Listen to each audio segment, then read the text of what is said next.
Ya, assalamualaikum warahmatullahi wabarakatuh.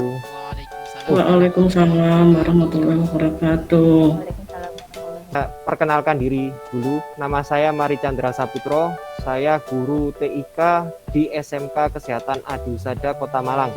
Di sini saya akan menjelaskan yaitu capaian pembelajaran pada program sekolah penggerak. Mungkin Bapak atau Ibu sudah pasti pernah tahu apa itu capaian pembelajaran, terus bagaimana implementasi capaian pembelajaran tersebut. Di sini saya akan sedikit menjelaskan apa sih capaian pembelajaran tersebut. Saya pakai PDF saja. Oke. Oke. Untuk tujuan dari apa sih capaian pembelajaran itu sesuai dengan topik saya. Jadi tujuannya peserta mampu menjelaskan tentang arti capaian pembelajaran. Yang kedua, penginternalisasian alur capaian pembelajaran ke tujuan pembelajaran dan aktivitas pembelajaran. Oke, selanjutnya, apa sih capaian pembelajaran itu? Jadi secara sederhana, capaian pembelajaran bisa didefinisikan sebagai kompetensi pembelajaran yang harus dicapai peserta didik pada setiap tahap perkembangan peserta didik untuk setiap mata pelajaran pada satuan pendidikan dasar dan pendidikan menengah. Capaian pembelajaran memuat sekumpulan kompetensi dan lingkup materi yang disusun secara komprehensif dalam bentuk narasi. Maksudnya seperti apa? Jadi di dalam capaian pembelajaran itu kita nanti akan menyusun sebuah kompetensi dan materi-materi yang dituangkan ke dalam bentuk narasi seperti itu.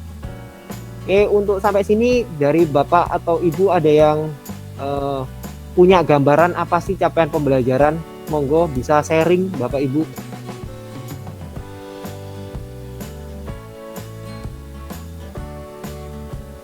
Mungkin Pak Labib kalau mau sharing capaian pembelajaran itu seperti apa?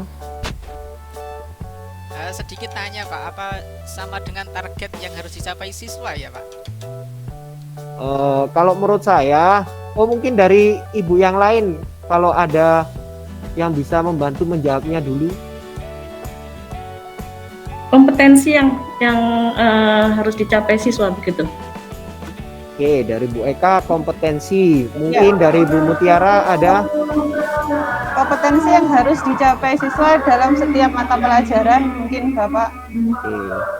Jadi kalau dikatakan tujuan atau tujuan dari pembelajaran, kalau menurut saya iya. Jadi capaian itu hampir sama kayak tujuan apa yang kita harapkan peserta didik kayak gitu. Terus disesuaikan dengan apa? Disesuaikan dengan kompetensi yang sudah kita atur terlebih dahulu. Mungkin dari saya seperti itu. Mungkin ada tanggapan atau masukan lain boleh dari Bapak atau Ibu? Yang menentukan CP itu siapa ya Pak? Oke, kalau yang menentukan CP itu capaian pembelajaran itu biasanya sudah ditentukan terlebih dahulu. Sudah ditentukan terlebih dahulu oleh pemerintahnya seperti itu. Mungkin di sini ada Bu Widya yang sudah raise hand, kalau mau ada masukan, tanggapan, sanggahan boleh. Mau tanya, capaian pembelajaran itu sama nggak seperti tujuan pembelajaran? Oke, ini hampir sama dengan pertanyaannya Pak Labib. Jadi kalau menurut saya tujuan pembelajaran sama capaian pembelajaran itu fokusnya sebenarnya kalau menurut saya sama. Jadi lebih kepada targetnya, target terlebih dahulu dan kita satuan pendidikan yang melaksanakan. Nah, melaksanakan sesuai dengan kompetensi tersebut gitu.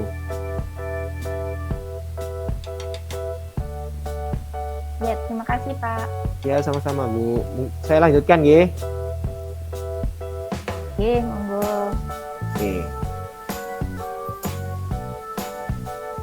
Oke, dalam keputusan Menteri Republik Indonesia nomor 958 tahun 2020 tentang capaian pembelajaran pada pendidikan anak usia dini, pendidikan dasar dan pendidikan menengah dinyatakan bahwa capaian pembelajaran merupakan bentuk pengintegrasian kompetensi inti dan kompetensi dasar yang disusun secara komprehensif dalam bentuk narasi yang meliputi sekumpulan kompetensi dan lingkup materi. Itu menurut keputusan Menteri tahun 2020 seperti itu. Sehingga capaian pembelajaran memungkinkan setiap anak mendapatkan pengalaman belajar sesuai dengan tingkat kompetensinya. Jadi di dalam CP harus sesuai dengan tingkat kompetensinya peserta didik. Jadi tidak mungkin kan peserta didik itu misalnya anak SD kita kasih capaian pembelajaran tingkat SMK seperti itu. Oke, next. Untuk capaian pembelajaran yang disesuaikan dengan tujuan untuk mengembangkan dan menguatkan kompetensi dan karakter yang sesuai dengan profil pelajar Pancasila adalah salah satu komponen penting dalam pelaksanaan pembelajaran dengan paradigma yang baru. Maksudnya seperti apa? Jadi tujuan dari CP di sekolah penggerak ini lebih kepada profil pelajar Pancasila. Jadi sesuai dengan 6 profil pelajar Pancasila tersebut yang ada mandiri, terus bergotong royong dan lainnya. Capaian pembelajaran yang digunakan di sekolah penggerak merupakan hal utama dalam suatu kurikulum dan kriteria suatu capaian pembelajaran yang baik yang telah dikembangkan oleh satuan pendidikan yang telah ditetapkan oleh pemerintah pusat. Jadi capaian pembelajaran itu sudah diatur oleh pemerintah pusat. Kita sebagai satuan pendidikan, kita hanya menjalankannya dan kita dapat melakukannya dengan keinginan kita, tetapi tidak merubah dari capaian pembelajaran yang sudah ditetapkan seperti itu. Selanjutnya yaitu prinsip capaian pembelajaran. Di sini prinsip capaian pembelajaran ada 2, yaitu terukur dan spesifik. Maksudnya terukur dan spesifik. Jadi kita sudah mengukur capaian pembelajaran yang ditentukan kepada tingkatan-tingkatannya seperti itu. Kalau spesifik, jadi kita fokuskan kepada peserta didik, misalnya tingkat kelas mungkin fase A, fase B atau fase yang lainnya seperti itu. Yang kedua adalah fleksibel. Jadi sesuai proses dan tahap belajar siswa. Di dalam fleksibel ini kita tidak usah khawatir, tidak usah risau. Jadi nanti kita dapat melakukan pembelajaran yang tidak akan pernah meninggalkan capaian pembelajaran tersebut. Oke. Di dalam komponen capaian pembelajaran ada 4, yaitu ada rasional mata pelajaran, tujuan mata pelajaran, karakteristik dari mata pelajaran, dan capaian pembelajaran setiap fase. Oke. Sampai sini mungkin ada Bapak atau Ibu yang ingin menanyakan atau ingin memberikan suatu saran sumbangsi dari apa yang saya jelaskan, monggo.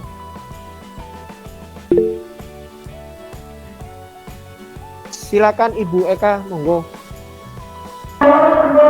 Adan, Pak. Adan. Oke. Mungkin dari yang lainnya. Oh, boleh Pak Labib, monggo. Sudah. Kalau melihat dari presentasi dan keterangan yang Bapak sampaikan, simpulannya capaian pembelajaran atau disingkat CP ini sifatnya berkaitan dan berkesinambungan ya Pak? Iya Pak. Berarti dari bahkan dari tahap PAUD dari anak-anak kecil sampai SMA atau SMK berarti terus berkaitan deh. Iya, betul Pak.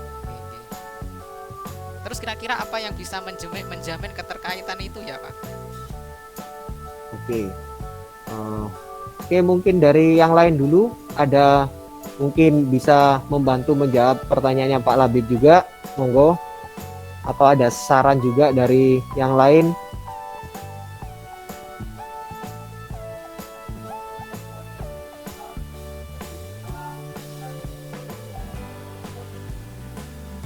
Oke, karena begini, kadang kita itu di SMK terus siswanya ternyata masih pengetahuannya belum, masih misalkan perkalian saja tidak hafal, tidak tahu, itu kan banyak gitu mulai akhir-akhir ini, kadang 5 kali berapa itu masih mikir tidak bisa gitu kan itu artinya CP-nya tidak sesuai gitu.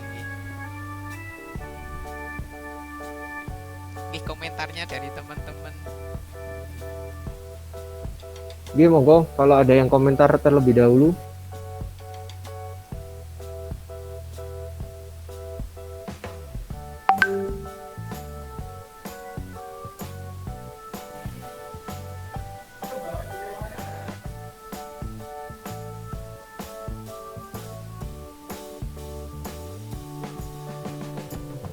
Atau mestinya rapot itu ya mestinya yang bisa menjamin, mestinya gitu. Mestinya. Ya, seharusnya seperti itu Pak. Jadi terima kasih Pak Labib untuk pertanyaan dan masukannya. Jadi kalau menurut saya sih, kalau misalnya apalagi sekarang gitu ya, peserta didik itu banyak anak masih SMK, SMA itu yang belum bisa perkalian, mungkin juga belum bisa biasanya dari bacaan itu belum bisa menyimpulkan, itu juga banyak. Nah, terus permasalahannya siapa yang salah gitu ya? Yang salah itu siapa? Jadi kebanyakan bapak atau ibu guru itu sudah memudahkan sebenarnya, terlalu banyak memudahkan. Maksudnya gimana?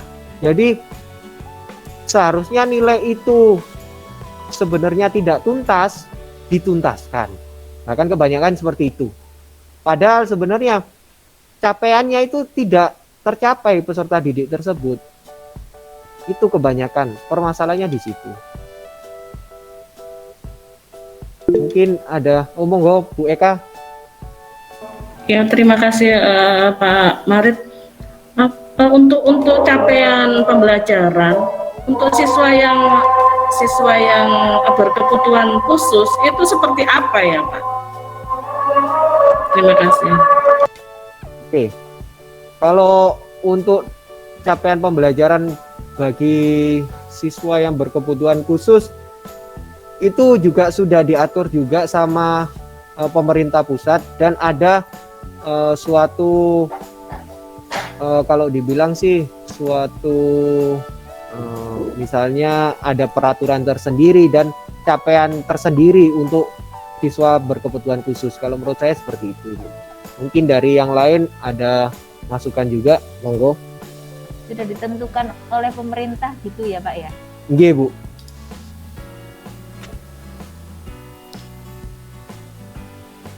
Terima kasih Pak Marit. Nggih, sami-sami Bu. Saya lanjutkan nggih. Oke. Oke.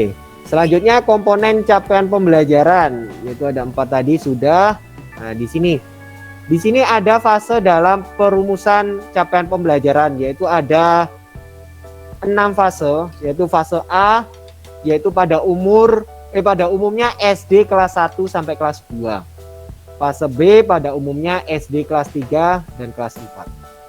Dan fase C pada umumnya SD kelas 5 sampai kelas 6. Kita ada di mana? Kita ada di fase E. Tetapi tidak menutup kemungkinan juga kalau guru produktif lebih kepada fase F seperti itu. Oke. Di sini saya sedikit membuat rumus, membuat tujuan. Jadi rumus membuat tujuan yaitu sama dengan A, B, C, D. Maksudnya seperti apa? Misalnya A itu audiens. Jadi berupa kejelasan siapa yang belajar atau sasarannya. Jadi lebih kepada peserta didik. Terus B, behavior atau tingkah laku. Berupa kemampuan dan keterampilan siswa yang dapat diamati setelah berakhirnya peristiwa belajar. Jadi ngapain gitu, tingkah lakunya ngapain aja. Yang C, kondisi atau syarat, adalah keadaan yang ada sewaktu dilakukan penilaian.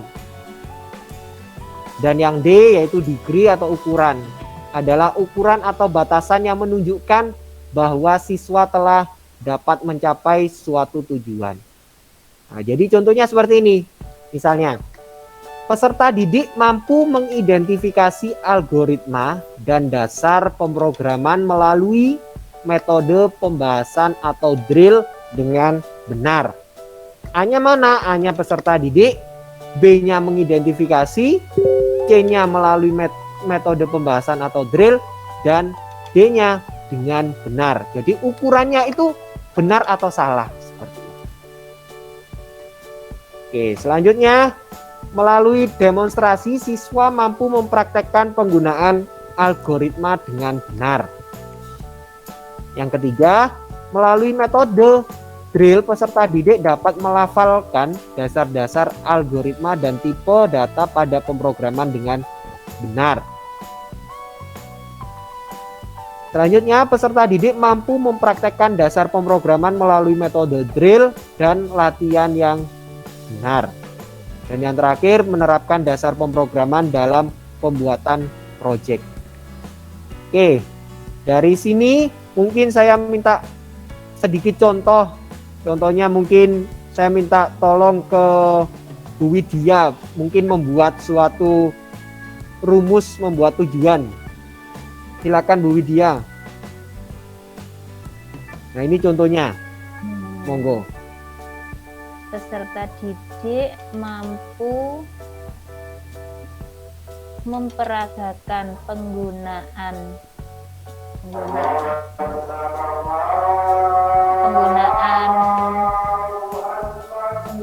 kamera melalui praktik dengan tepat. Nah, Seperti betul itu. sekali. Jadi contohnya seperti itu, Ibu. Ada lagi mungkin Pak Labib, monggo memberikan contoh sedikit saja.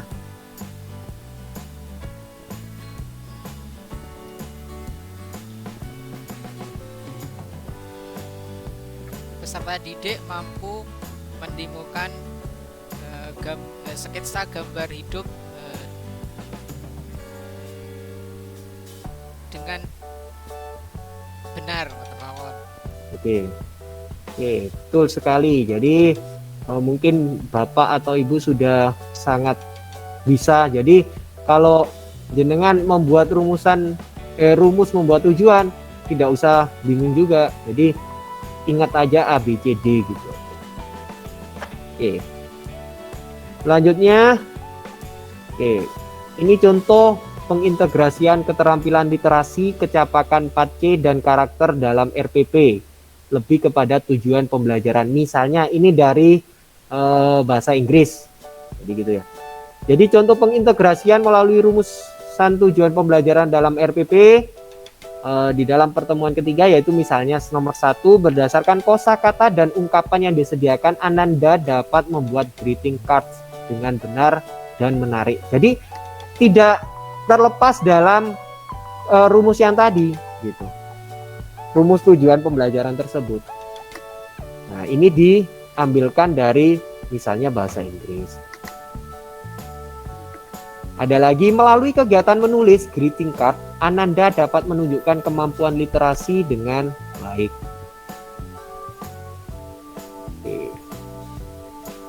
Oke, dari sini mungkin ada yang ditanyakan terlebih dahulu.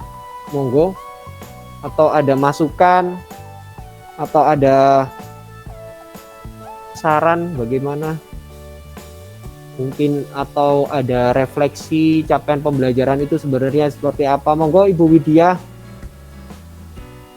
Saya tanya yang itu tadi, yang A, B, C, D itu apakah harus urut A, B, C, D?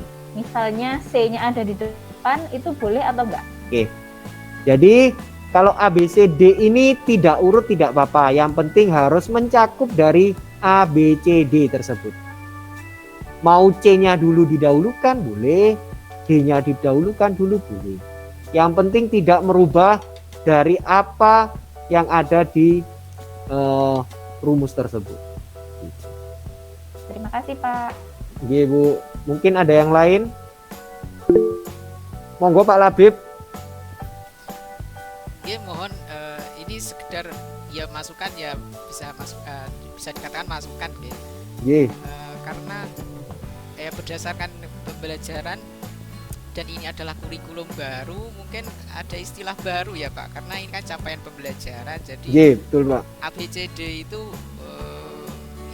konsep yang lama ya, meskipun tetap dipakai tapi konsep yang lama, dan pastinya ada konsep baru seperti istilah RPP itu kan di kurikulum baru penggerak modul ajar istinya seperti betul Pak. ya. Mungkin perlu ada penyesuaian istilah. ABCD itu kan ada konsep baru lagi, tujuan itu hendaknya menampung kemarin konten, kompetensi dan variasi. Betul. Itu ya. Itu saja tidak. Pak, terima kasih. Nggih, matur nuwun Pak sarannya atau masukannya. Monggo dari Ibu atau Bapak yang lain monggo.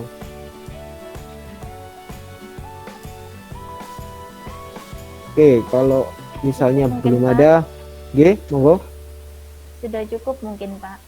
Sudah cukup. Oke, mungkin yang terakhir. Oke, yang terakhir. Oke, yang terakhir sebelum saya selesaikan. Nah ini, mungkin ini sedikit saja. Nah ini, sebuah renungan. Jadi jika Anda setiap hari konsisten memperbaiki diri 1% saja, maka dalam sebulan Anda telah berubah 30% lebih baik. Maksudnya seperti apa? Jadi kita sebagai pendidik, kalau kita ingin benar-benar mendidik peserta didik itu lebih baik, kita harus kembali terlebih dahulu ke diri kita terlebih dahulu. Kalau kita sudah baik, insya Allah nanti peserta didik mencontoh kita itu juga baik seperti itu. Jadi dalam waktu 3 bulan Anda telah berubah hampir 100%. Itu menurut saya. Kalau Anda sudah benar-benar setiap hari konsisten. Nah, terus apa fungsinya? Jadi fungsinya menurut saya, jika Anda sudah berubah, Anda telah menjadi manusia baru. Maksudnya manusia baru apa? Jadi manusia yang memanusiakan orang lain. Maksudnya seperti apa juga?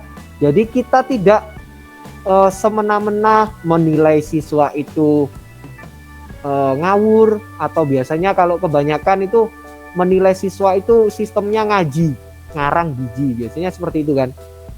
Nah, jadi kalau kita sudah memanusiakan orang lain, jadi kita bisa melihat atau menilainya itu dari bermacam-macam aspek. Bisa dari mungkin prosesnya dia sampai mendapatkan nilai seperti itu prosesnya seperti apa. Oke. Di sini saya sedikit apa sih sekolah penggerak sesuai dengan tema yang tadi. Jadi sekolah penggerak adalah sekolah yang memfokuskan pada pengembangan hasil belajar siswa secara holistik dengan mewujudkan profil pelajar Pancasila yang mencakup kompetensi dan karakter yang diawali dengan SDM yang unggul. Yaitu SDM yang unggul apa? Jadi mulai dari kepala sekolah, gurunya, seperti itu. Jadi di capaian pembelajaran kita tidak boleh lepas dari apa harapan kita atau tujuan kita, yaitu kepada profil pelajar Pancasila. Oke, mungkin itu saja dari saya. Mungkin sebelum saya akhiri, jika ada pertanyaan, monggo Bapak atau Ibu. Sudah cukup jelas Bapak. Oke, kalau sudah cukup jelas, mungkin langsung saja saya tutup dengan berdoa. Berdoa menurut agama dan kepercayaan masing-masing. Berdoa dipersilakan.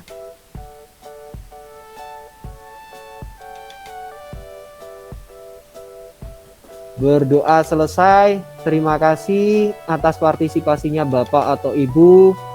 Mungkin banyak kekurangan dari apa yang telah saya sampaikan. Mohon maaf yang sebesar-besarnya. Assalamualaikum warahmatullahi wabarakatuh. Waalaikumsalam warahmatullahi Terima kasih wabarakatuh. Bapak. Terima kasih Pak.